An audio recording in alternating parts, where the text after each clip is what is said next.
berikut penerapan manajemen risiko bisnis. Ini melibatkan proses yang sistematis dalam verifikasi, menilai, mengelola, dan memantau risiko.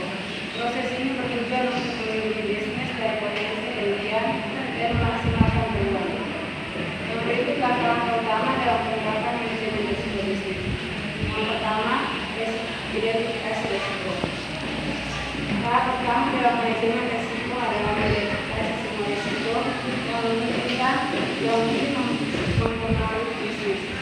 Identifikasi ini harus mencakup risiko internal seperti masalah operasional atau keuangan, dan eksternal seperti perubahan ekonomi dan mutu. Yang kedua, penilaian risiko. Setelah risiko diidentifikasi, langkah selanjutnya adalah menilai dampak dan probabilitas terjadinya risiko tersebut. Risiko dinilai berdasarkan dua faktor utama. Yang pertama, seberapa besar dampaknya terhadap bisnis, dan yang kedua, seberapa mungkin risiko tersebut terjadi. Yang ketiga, pengembangan strategi mitigasi. Setelah menilai risiko, langkah berikutnya adalah mengembangkan strategi untuk mengelola atau mengurangi risiko tersebut. Tindakan mitigasi dapat berupa pemindahan, pengurangan, transfer, atau penurunan risiko.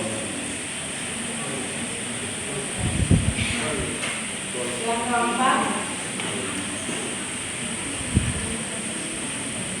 implementasi strategi.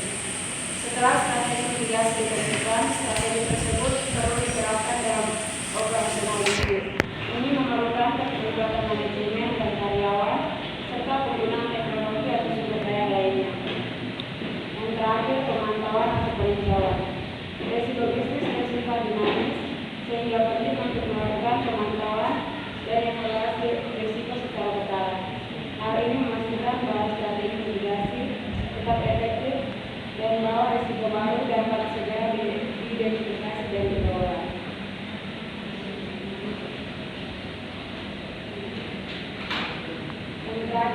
Yang berikut kesimpulan. Ketepatan dalam menjelaskan risiko bisnis dan penerapan manajemen risiko bisnis yang efektif sangat penting untuk keberhasilan suatu organisasi. Penjelasan yang jelas dan akurat mengenai risiko memungkinkan pemangku kepentingan untuk memahami potensi, ancaman, dan peluang yang dihadapi, sehingga mendukung pengambilan keputusan yang lebih baik. Sementara itu, penerapan manajemen risiko yang sistematis membantu perusahaan dalam mengidentifikasi, mengevaluasi, dan mengelola risiko secara proaktif, sehingga dapat meminimalkan kerugian dan memanfaatkan peluang.